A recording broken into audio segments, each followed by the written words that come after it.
So the word that's used in the description of the case has been swarm. It was, Okay. and at first I didn't really understand what that could look like. I didn't understand how teenage girls were capable of something that sounded so violent. And the language, comes across as a little animalistic. Yeah. But when you see it in court, when you watch that footage, it is astounding how much they're all sort of acting as one force. They become one body together.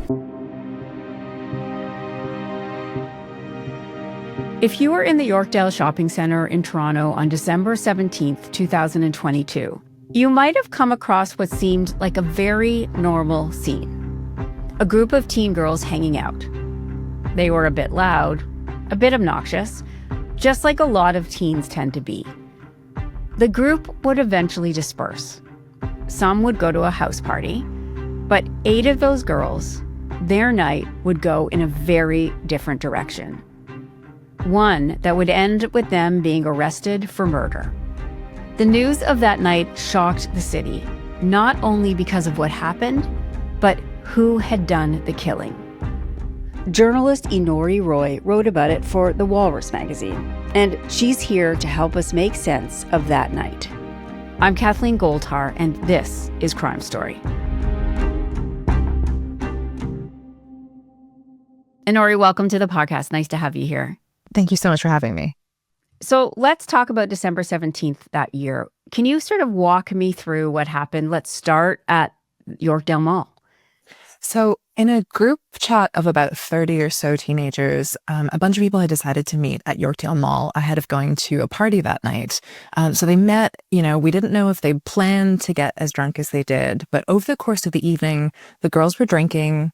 They were smoking cannabis, and they were rambunctious, they were loud, they were obnoxious, and they were aggressive with people. There were a couple points at which you could see on CCTV footage the girls picking fights with people, darting in and out of stores, being approached by security. So the night started in high spirits and slightly aggressive spirits.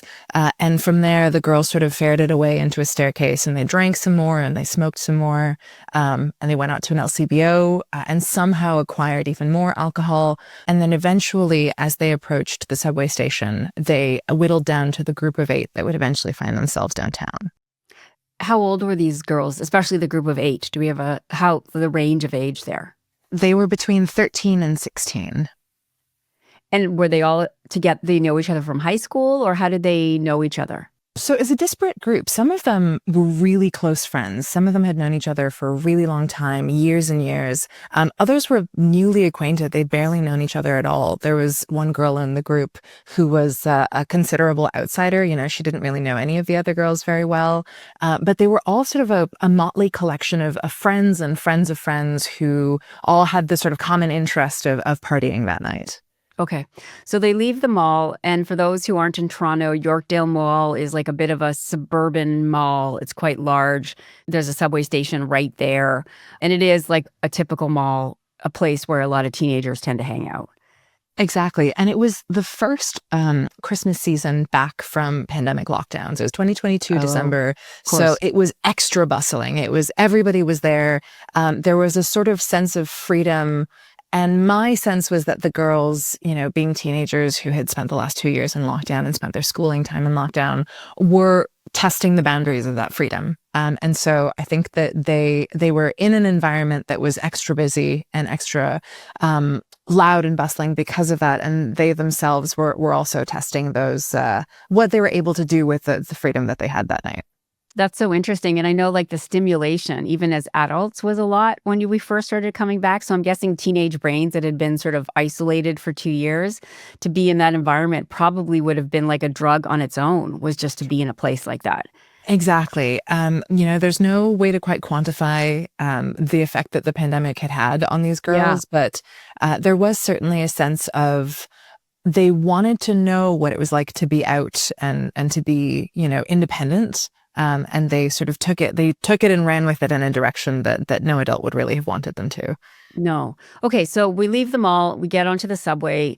It's not, that ride was pretty chaotic as well, right? So can you tell me what we've heard from witnesses and stuff about what happened with those 8 girls on the subway, that kind of thing? Absolutely. So at every stop. They sort of loitered. They were on the platform for a good while at Yorkdale subway station. They were play fighting with each other. They were pushing each other around.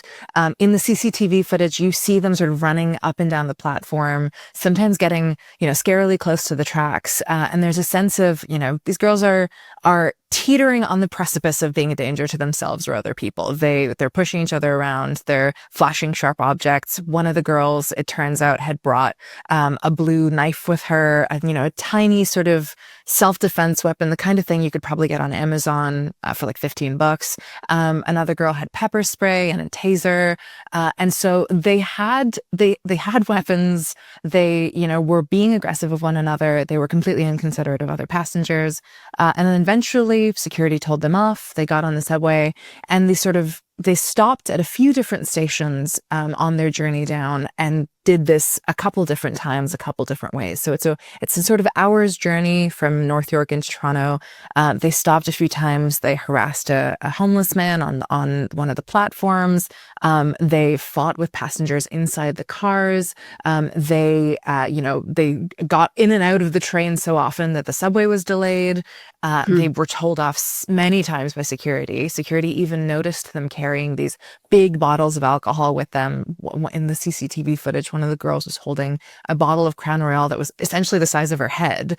And they were warned, they were told off, they were told to exit the station at times. But nobody realized that this warranted a level of consequence that was more than just, hey, get out of here. Nobody realized, like, where are these kids' parents? It's so late at night. They're all alone. The youngest is 13. What are they doing out here with this giant, this alcohol and this clearly inebriated, intoxicated behavior? They were also girls. I mean, there's a difference between a group of guys on the subway, even if they're teenagers, and a bunch of girls. I mean, I can imagine as an adult being uncomfortable and having that uncomfortableness, but girls don't seem as threatening.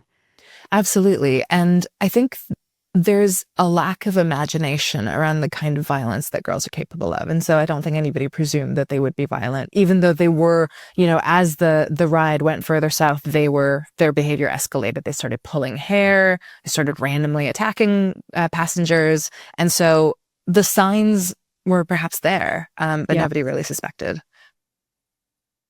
The violence gets ramped up when they get downtown and they meet a man named Kenneth Lee. So can you tell me about sort of how they ended up bumping into him?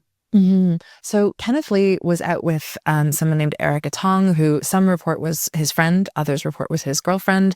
And, they were together. They were having a smoke outside in a parkette near Union Station. And they were at one end of the parkette. The girls were at the other end. And then in the footage that we saw in court, Kenneth Lee sort of walks out of frame for a minute and the girls approach Erica and they spot a bottle of alcohol in her bag. And at this point, the girls have been drinking for hours. In the footage from the stations, it's clear that they're sometimes stumbling around and inebriated. And so one of them walks towards her and grabs out her bottle, takes a swig of it, tries to keep it. Erica tries to get it back. And a sort of fight between the two of them ensues. And Kenneth Lee comes back and steps in to try and defend Erica.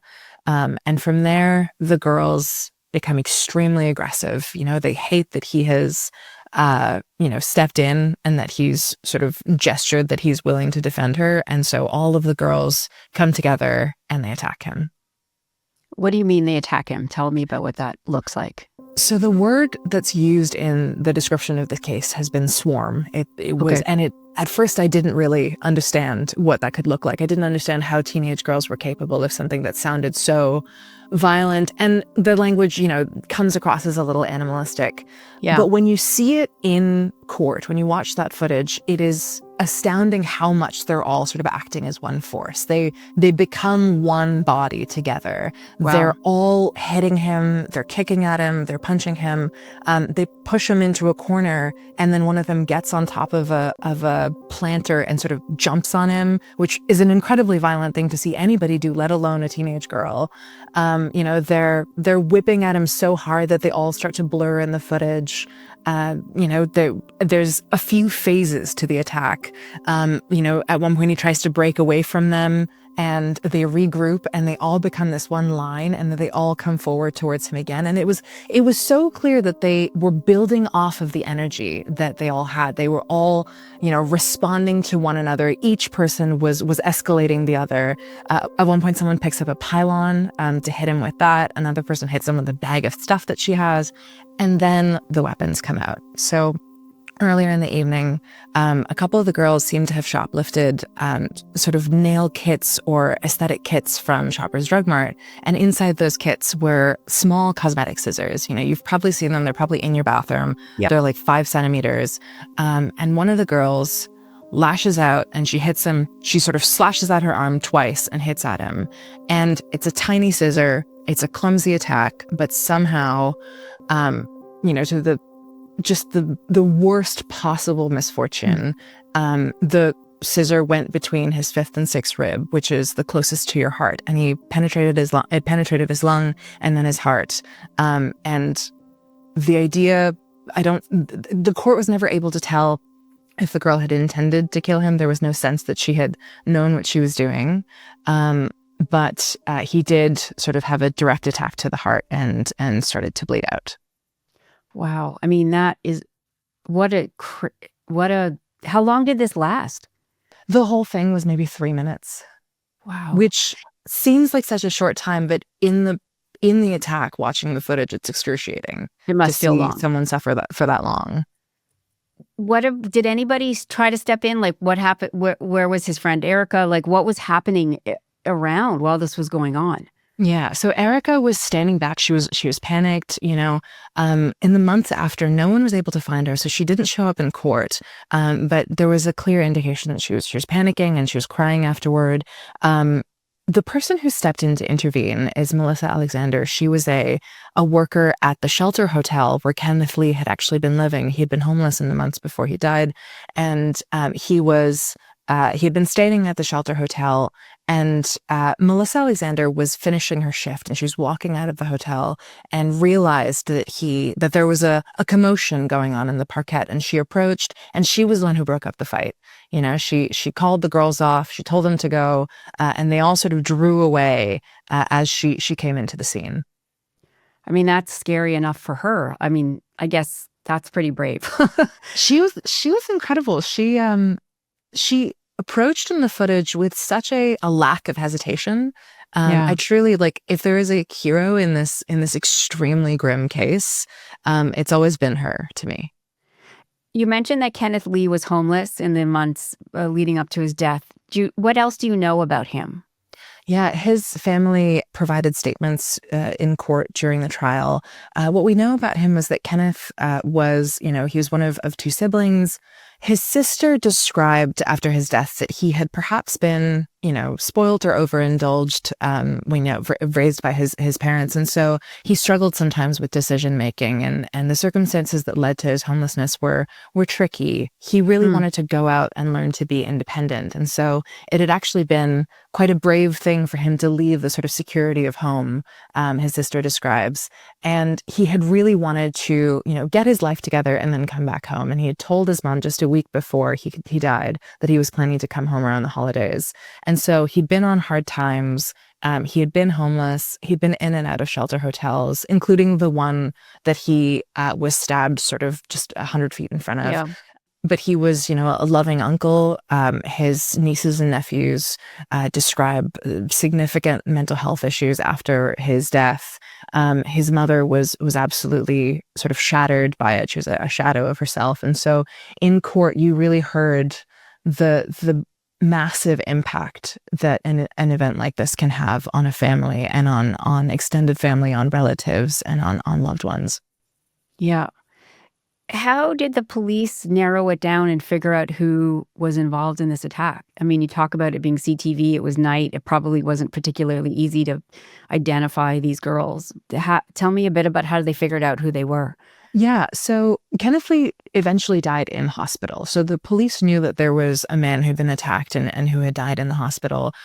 Separately, the girls, after they fled the scene, because they always said that they didn't realize what had happened to him. They didn't realize that the wound that had been inflicted was fatal. So they went off and kept loitering in the area. They they filmed some TikToks, they danced around, they Oh smoked a God. little bit. Yes, they sort of kept doing the sort of belligerent teenage Right. behavior that they had been doing all night. And then when they were play fighting in a different little corridor near Union Station, one of them accidentally slashed the wrist of a boy who was friends with them and had been part of the group.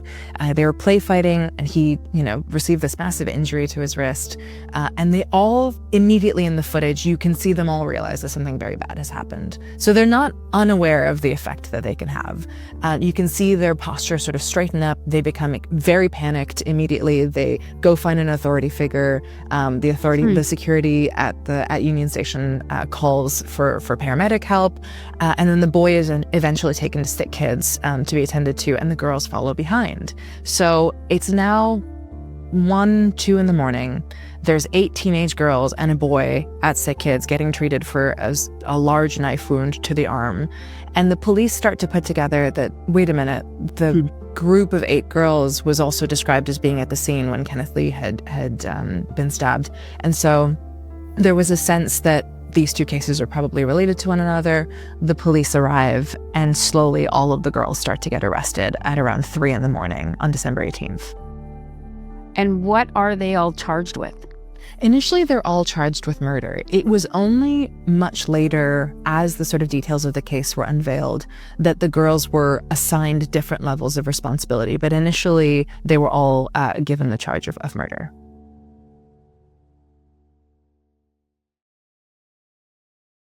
They eventually go to trial, all 8 of the girls. And what more did you find out about who they were?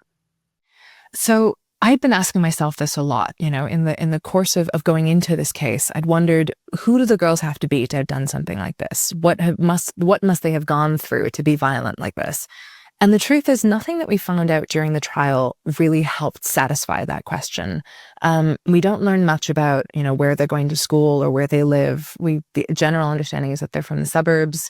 We know that some of them have had experiences with mental health issues, eating disorders, ADHD, attention deficit hyperactive disorder. There are a few of them who are regular drug users as early as 11 years old. So a couple of the girls describe using cannabis every day, starting at age 11. Another one of the girls was a regular drinker and had actually once attempted suicide by alcohol poisoning. And so some of these girls, we know them to have come from very difficult backgrounds, backgrounds where they experienced great challenges with their parents. Some of them came from single family homes. Some of the parents were aware of these issues and had reacted to it to sort of varying degrees. One of the girls was actually scheduled to go to CAMH for a mental health check-in 2 days after this incident happened. So when I think about the level of intervention that could have happened if this hadn't taken place, it's very distressing. But some of these girls clearly came from very challenging circumstances. Their parents seemed very present in court for some of the girls. There's 8 of them, so there's a lot of varying conditions, but there were clearly challenges, and all of this came up in when it came to the appropriateness of the sentencing and things like that.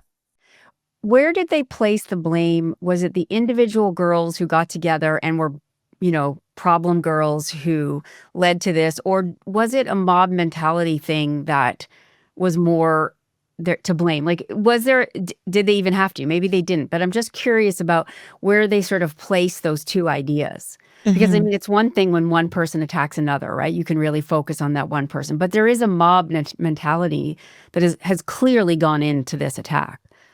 So the truth is that all of these really vital questions, a lot of them didn't actually get answered in the court process. So there were a few things that were, openly discussed and debated. That how drunk were the girls? Were they able to understand the consequences of what they're doing because they were so inebriated? Questions about their mental health and their family backgrounds came up in the sentencing and therapeutic responses to the kinds of consequences they should receive. But this question of whether there was a ringleader or whether one person had incited the violence in a greater sense, That wasn't a huge question during the proceedings, especially because the trial had been broken up because the girls, some of them pled guilty right away, Oh, others okay. pled not guilty. So what happened was four of them pled guilty in right off the bat. Guilty of what? The girls who pled guilty at first were all pled guilty to manslaughter. Okay. And then the girls who faced greater charges, second degree murder, they chose to plead not guilty. And the court cases were broken up into two. So two of the girls were going to be tried earlier in the year, and then two of the girls would be tried later. The Okay. truth is, as the court proceedings went on, it became more and more clear that for one of them, a manslaughter charge would be more appropriate. And so the Crown let her plead guilty to manslaughter. And so she sort of exited the court proceedings a few days before they finished. And for the last girl, she had been charged with second degree murder, but she was found guilty of manslaughter. And Okay. so the question of varying responsibility, it was a big question at the start of the court proceedings. By the end, all of them had sort of evened out to manslaughter charges. Two of them were handed assault or assault with a weapon charges because they Okay. were considered less responsible in the case. And eventually, all of them pled guilty. And the sense was that some of them did have greater leadership tendencies, but it didn't become a defining part of how they were sentenced. I just want to make it clear that the reason we keep saying the girls and not giving them a name is that they were charged as young adults. And so we aren't legally allowed to say their names. Yeah, they're minors. And so They're all minors. of the court proceedings are sealed in terms of any names or defining characteristics. Okay. Okay. Just to make that clear. Did you ever hear from any of the girls? Did they ever speak for themselves or any give you a sense of what was going on? So the girls did speak occasionally in court. They didn't really serve as witnesses during the trial, but they did I think all of them gave statements right before sentencing, usually describing how they felt about the case, the remorse that they felt, how sorry they were to the families. A couple of them broke down in court. And so I never spoke to the girls directly. I did speak to some of their lawyers, and I heard about factors like, a really struggling coming out of the COVID lockdowns and the, not having interacted with society for a couple of years and struggling with the mental health repercussions of that. For others, I heard about the mental health issues that they had faced, the addiction issues, being part of families that were incredibly hardworking but under-resourced. But none of the girls spoke with me directly, nor did I speak with any of their families. We did hear expressions of remorse from them in the court. And I think the scene that stood out to me the most from when I was in court was that when one of the statements that Kenneth Lee's sister had submitted as a victim impact statement, when that was being read into the record, one of the younger ones who looked incredibly young for her age as well, I could see her sort of look around the courtroom and catch my eye, and she had tears in her eyes. And that was one of the moments that I most clearly saw unfiltered remorse in the girls. Do you think that in all the reporting that you did and what you saw, that there was a sense they understood the gravity of what had happened? I really struggled with this because I had gone in believing that they would be absolutely devastated by what they'd done, that they would be sort of distraught and it would be very apparent. And the truth is that they didn't seem all that distraught for many of the days that I was in court. They were incredibly casual. They were bored. Court can be extremely boring. But there was a sense that at times I felt they could have stood to be a little more remorseful, a little more visibly remorseful.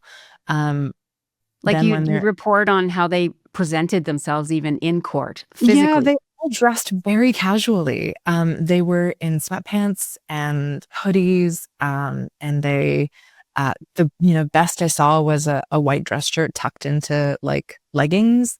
And I wonder if it's because they didn't have access to better. I want to believe that it wasn't intentional carelessness, but it did seem careless nonetheless. All of the girls were Black. And there were some things that you sort of noticed that it had a racial element to it. Can we go into that direction a little bit? Where did you see those things?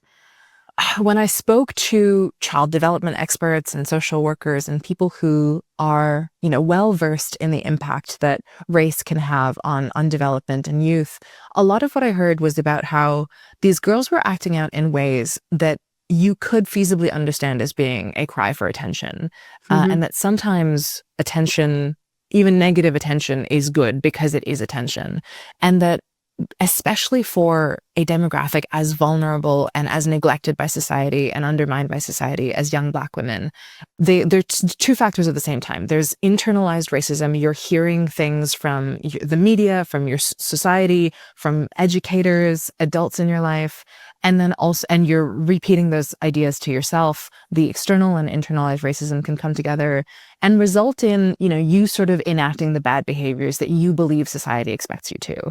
And I wondered if that was happening in some of these moments, because the girls were acting in ways that begged for attention, and that were aggressive and unnecessary. And it just seemed like something that, having grown up in a system that is, inherently against you, I wondered if that played into why they were acting out in this way.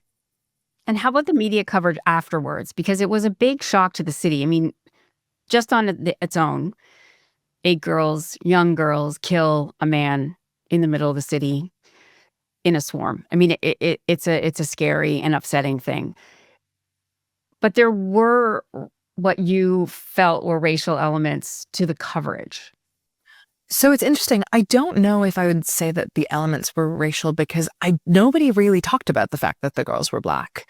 And so it wasn't so much that the coverage was racialized, but there was an element of sort of moral panic that these girls have done this thing and it meant that teenagers everywhere were doomed, or that, what's going on with the kids, or what's going on with Toronto, it's like Gotham City, it's a disaster. The fact was that in the early days, the police had said in a press conference right at the start, when they'd announced they'd arrested the girls, they'd said something that implied the girls met on social media. And so the immediate instinct was to think that this was some kind of social media trend that teens were doing, where they were violent on video. That's not how any of it happened. They didn't attack him and film it for TikTok, but it is what people, and especially columnists and tabloid columnists, that's how it was framed at first. And so there was this really uncritical sense of like, oh, this is crime run rampant, as opposed to thinking about factors like, kids coming out of lockdown and struggling with mental health issues and substance use and things like that. There was also a real sense of like, oh, this is part of this string of really highly visible crimes in Toronto. This city's going to the dogs.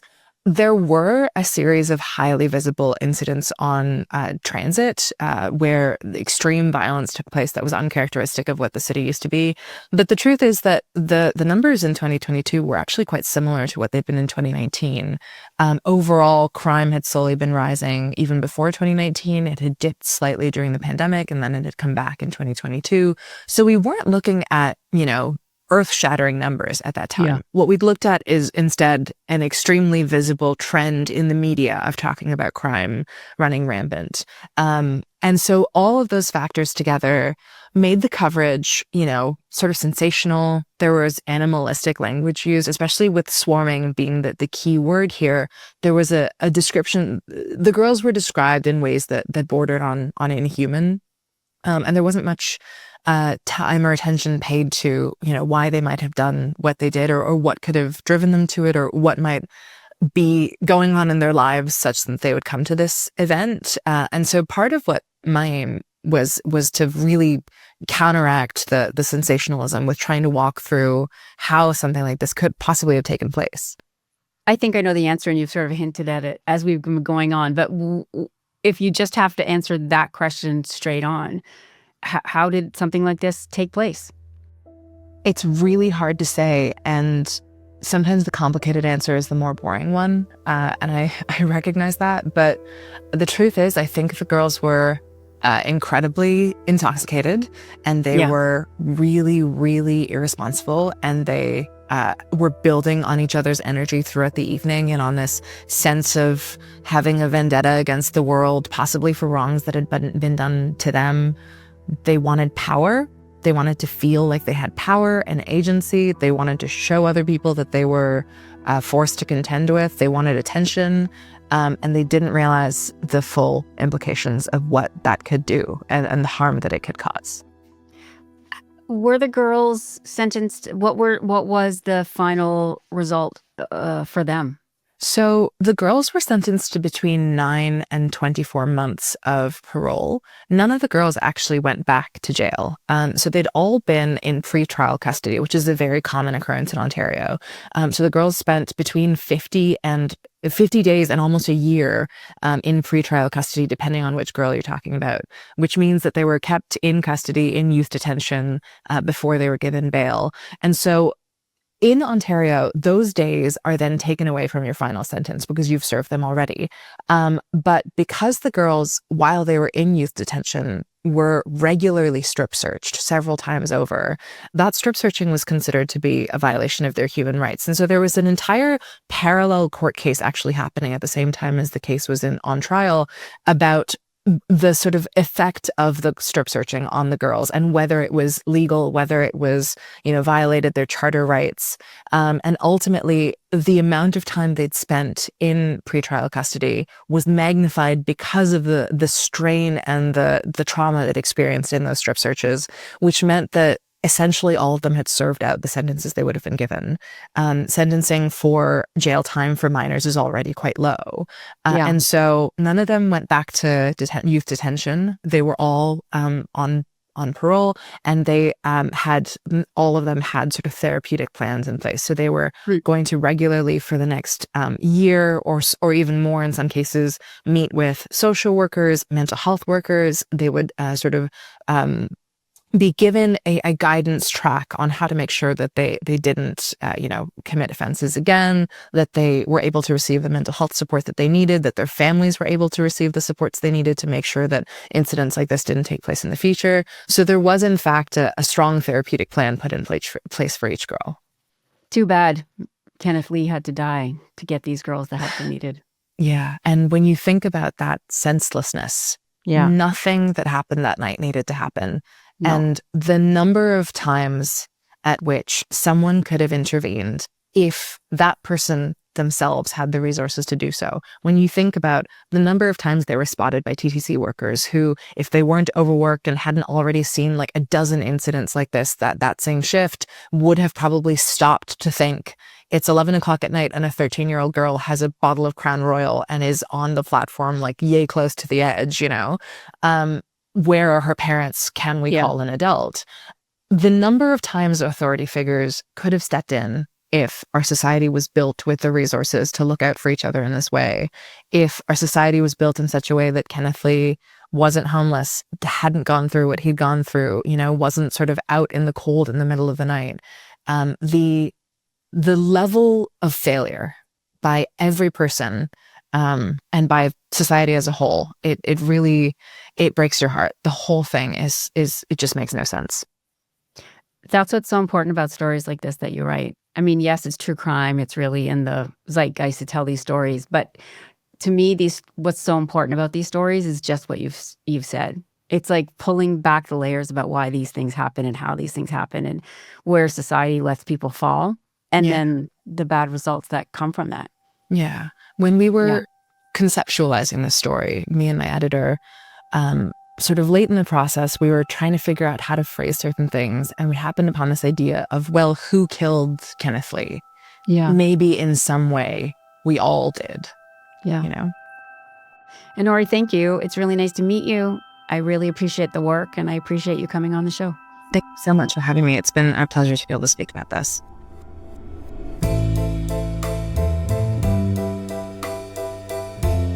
You've been listening to Crime Story from CBC Podcasts. You can hear the show ad-free by subscribing to CBC True Crime on Apple Podcasts. Be sure to follow us there on Apple or on Spotify. You can also find us on YouTube, where we release video episodes every week. Just search and subscribe to CBC True Crime.